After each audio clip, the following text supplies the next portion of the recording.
If you know me, you know I'm a big Hugh Grant fan. My favorite actor, Hugh freaking Grant. This is actually not one of my favorite. This would not make my top 10 Hugh Grant performances, which I can explain. But only because you're an expert. That's because I'm an expert in Hugh Grant, and I have a very specific sense of what makes Hugh. Okay. No, go on. It's true. No, it's I know. True. It's a crazy do you want, thing. Do you want to let us in on the secret a little bit? All right. What makes Hugh? I do want to talk. And why is this not in his top 10 Here's performances? I love Notting Hill. I want to talk about Julia Roberts. I want to talk about Richard Curtis. But first, let's talk about Hugh. Okay. Yeah. So the great thing about Hugh Grant is I like the early Hughes and the later Hughes. I don't like famous 90s Hugh. And the reason is because Hugh Grant is a fun, quirky, unpredictable British character actor who fell into the role of rom-com leading man. And it happened accidentally because Four Weddings and a Funeral, which is the one that sort of launched the floppy hair Hugh Grant, Elizabeth Hurley red carpet, L.A. Famous Hugh, Divine Brown prostitute. Jay Leno Hugh goes on Jay Leno. 90s Hugh, the mugshot and all. 90s Hugh gets launched by Four Weddings and a Funeral, also written by Richard Curtis, not directed. And that then launched. Now everyone, of course, they want you to do the thing that works, right? It's like, oh, you're the rom-com leading man. Now you're going to come to American Hollywood. We're going to give you 8 fucking rom-coms to be in. Hugh, though, he did it. Of course, he's going to cash the checks. But he talks about how he became increasingly uncomfortable in that role of the leading man. He just found them. He's a guy who likes a challenge, and he found the roles boring. And I think Notting Hill is his reteaming with Richard Curtis after a bunch of sort of Hollywood produced rom-coms. His reteaming with Richard Curtis, but it was also, I think, the end for Hugh of this era, because his next teaming with Richard Curtis is the one where Hugh gets his fucking mojo back, and then it's just blue skies after that, for me at least, which is Bridget Jones. Because the great thing about Bridget Jones, one of the most underrated kind of tweaks of because when you get locked into a persona in Hollywood, most people just ride that shit out for their whole careers, right? Have you ever seen Harrison Ford be a villain? Like, most people just ride that shit out for their entire careers. Honest question, have you? I don't know if the movie exists, and I'm sorry if I'm missing something obvious. American Graffiti, but he was young. Sure. Yeah, but since he's got locked in, right? The point is, most people, once they get locked into their moneymaker, they just stay in that zone forever. And because we're talking about leading men, not like character actors. So Bridget Jones was a big risk because he plays the asshole. He's not Colin Firth. Colin Firth is playing the Hugh Grant role in Bridget Jones, and Hugh Grant said, no, I'm fucking sick of this. Let me be the villain. And he has so much fun. He gets his mojo back. Besides Renee Zellweger, he's the most fun part of that movie.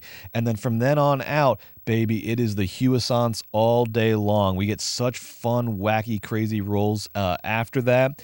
I give the guy credit. He broke out of. Most people would not have survived this run in the 90s. This would have been the death knell for most people, right? Because at some point, Jay Leno thing, the whole kit and caboodle, sure. Well, the scandal, sure. Yeah. But even without the scandal, you mean just like the blasé rom-com? You have a surprise British hit, and then Hollywood takes you and sucks your blood for all their rom-coms for the rest of the 90s. And then at some point you're going to age out of it and they're going to toss you aside, right? But he got ahead of the curve. He got ahead of the curve in Bridget Jones and said, no, I'm going to change my own path here and change my own course. And then he becomes, Hugh 2.0 or 3.0, which is like a return to character acting roles. You're saying Notting Hill is in the period that isn't your favorite? It is in the period that's not my favorite. It's kind of the end of that period, but I really like all parts of Hugh, because you don't have, the turn. The sort of villain character actor turn doesn't make sense or mean anything without this like marquee era of Hugh Grant. Right. But I just love a guy who gets to the promised land, A-list marquee leading man, and then decides that he just doesn't enjoy it, and so he's just not going to cash checks for the rest of his life. He's going to try to pursue and find roles that he likes. And now he gets to be an Oompa Loompa and all that good stuff. He gets now he's, you know what, now though it's kind of bit him in the ass, because it's not his fault. The fan. Here comes the fan. It's now that he's sort of like the sort of wacky older character actor, and they can put him in all the wacky character actor roles, like he's so good in Paddington 2, et cetera, et cetera. If I hear one more adult talk about fucking Paddington 2, I'm gonna jump through the camera and cause a ruckus. Have you seen it? No. Well, then you're not being honest because you haven't seen it. Yeah, you're right. Right? I take it back. Hugh Grant's great in it. He plays this almost sort of like I'm sure Dickensian con man. I'm sure Paddington 2 is great. The way adults talk about it, you'd think it's the second coming of Christ. But Joe, I'm not that person. That's not what I said. I wasn't talking to you. I was just stating for the audience. I agree with you. I think the movie is a little inflated. I think maybe I'm sure it's great. Just stop talking about it. I think adults who love to infantilize our culture so that it slows down to their pace love Paddington 2 a little bit too much. We're kicking the hornet's nest. We're the beekeeper now. Well, no, we're the opposite of the beekeeper. Hugh Grant is undeniably a whole lot of fun in it. He plays like a con man actor who wears like freaking zoot suits. I'm sure it's amazing. I'm sure it's the best movie I've ever seen. But now it's kind of bitten him in the ass a little bit because he's like locked into the weirdo character roles, and in a movie like Willy Wonka, that means that you're just standing in front of a green screen for fucking 3 weeks doing Oompa Loompa hijinks. We can watch him in on Frosted this week. Oh God! Apparently Hugh and Jerry butted heads big time. That's what I heard. Which guess who I'm siding with in that one? I love you, Hugh. Never change. All right, Notting Hill. I'm sorry. Okay, that was sort of unplanned summary of Hugh Grant's entire career. Also, check out the early stuff. Remains of the Day. He's fantastic. He's amazing. He's amazing. Lair of the White Worm. I mean everything. I love him too. Hugh's amazing. I'm not a Hugh man like you, but Hugh Grant is awesome. I'm a Hugh guy, and I love him in Notting Hill. That's the difference, I guess. Is like. I guess there's no difference. I do. Yeah, I do too. We love him in Notting Hill. He's awesome. I do too. He's so charming and handsome, and he's so. Oh, whoops! I shouldn't have done this. Now, I want to shout out 2 other people too who are critical to this movie being so enjoyable and so fun. Number 1. Joe, we almost did this big, long 1999 series without having a Julia Roberts movie in it, which would have been criminal. Because that never would have happened, Brett. Julia Roberts, it wasn't intentional. And look, we corrected the mistake, but in our initial list, we looked down like, what's missing? Well, we can't include everything. But then we saw we don't have a Julia Roberts movie. This is peak Julia Roberts. Julia Roberts is such a fucking movie star.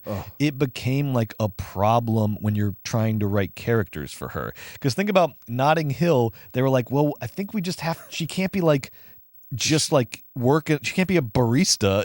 Like she's too much of a movie star that you can't like, they couldn't like find roles for her. So in Notting Hill, she plays a giant Julia Roberts sized movie star. And then in fucking Ocean's 12, they do the thing where she's like mistaken for Julia Roberts. Like she's such a movie star. You had to like account for her movie starness when they were like writing roles for her around this time. She is just mega wattage full. It just such a fucking movie star, Julia Roberts. What we're saying about Julia Roberts. Can you even imagine? Because she didn't just have Notting Hill, which made a boatload of money this year. She also had the 7th highest grossing movie of the year, Runaway Bride. She had Runaway Bride and Notting Hill both in 1999. Any movie with Julia Roberts was freaking bankable to the nth degree. She's such a star. And then the following year, 2000, is her Academy Award-winning year with Erin Brockovich. So Julia is just at the top of the world. And man alive, the second she shows up on the screen, when she comes in that bookstore, the bell rings, you see her with the black beret and the big black sunglasses, you're like, holy shit. There's nothing. There's just... Nah. It's just the top. It doesn't get more of a movie star. I mean, she's so good in this. There's nothing to say. And she like, the best thing about Julia Roberts is she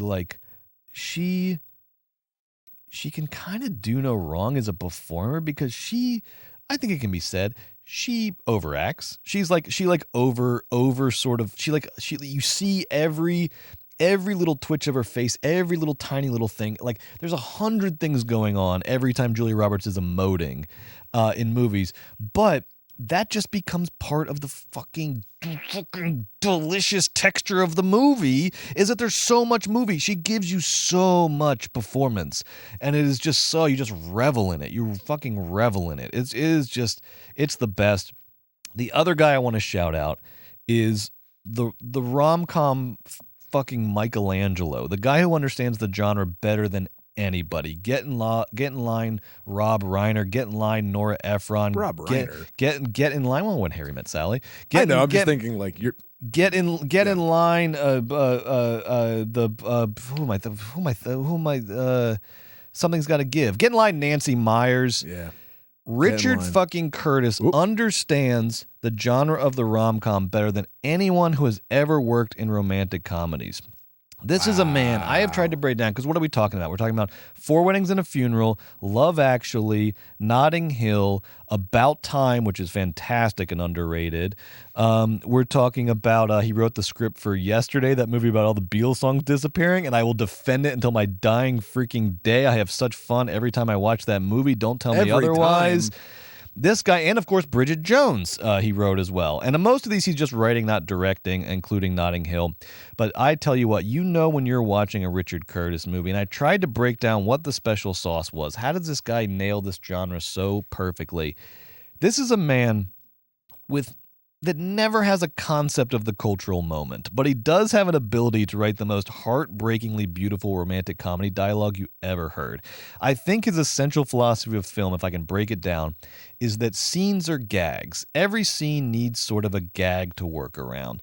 That time stopped. He believes that time stopped when Tony Blair became prime minister, and that the world has been forever frozen in the London of the 1990s. He thinks that bad music is actually good music, and I love that. The needle drops in this movie are so funny. Dude, I actually love the soundtrack in this movie. It is. I don't know if like, it's bad. I think it's just not even like. I think not it's quite yacht rock. It's not quite like mom rock. It's like some sort of soft rock romantic song thing. Yeah. And he pipes it into these moments, and oh boy, watching a Richard Curtis movie is like you ever have like when you wake up on a Saturday and you realize you have nothing scheduled, and you're like, oh man, I just got this whole day free.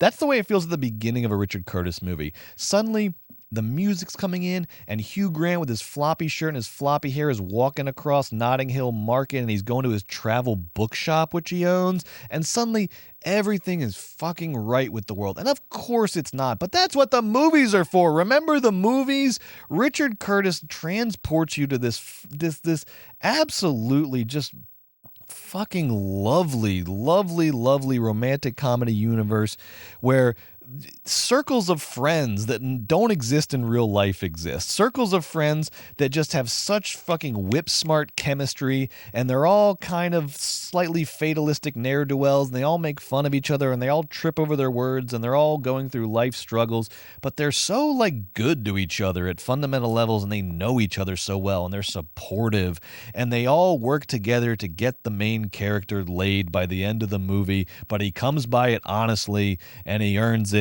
And goddamn, I love Notting Hill. What'd you think, Joe? Bro, Brett, I already told you, I freaking love Notting Hill. And there's really not a lot to rehash other than what you said. I guess what I will say is Julia Roberts, Hugh Grant, Notting Hill, iconic. My mother loved this movie. I've seen this movie like, I don't know, 8 times. We had the soundtrack as well, which is like maybe why I'm so fond of it. And every time I hear She by Elvis Costello, I think of Julia Roberts. And when you're talking about Julia Roberts, it's like she was playing in my head. I guess I'm still in love with Julia Roberts, I guess we all are in our way. So she's so pretty and she's so great, and I'm in love with her. So that's my chemistry. That's my movie review. The fucking chemistry when Hugh Grant and Julia Roberts just standing there across They're from charming. each other in the bookstore, and they're not even saying anything. I know. The fucking chemistry is electric. I love it. It's so nice. The movie's so nice. Oh my god.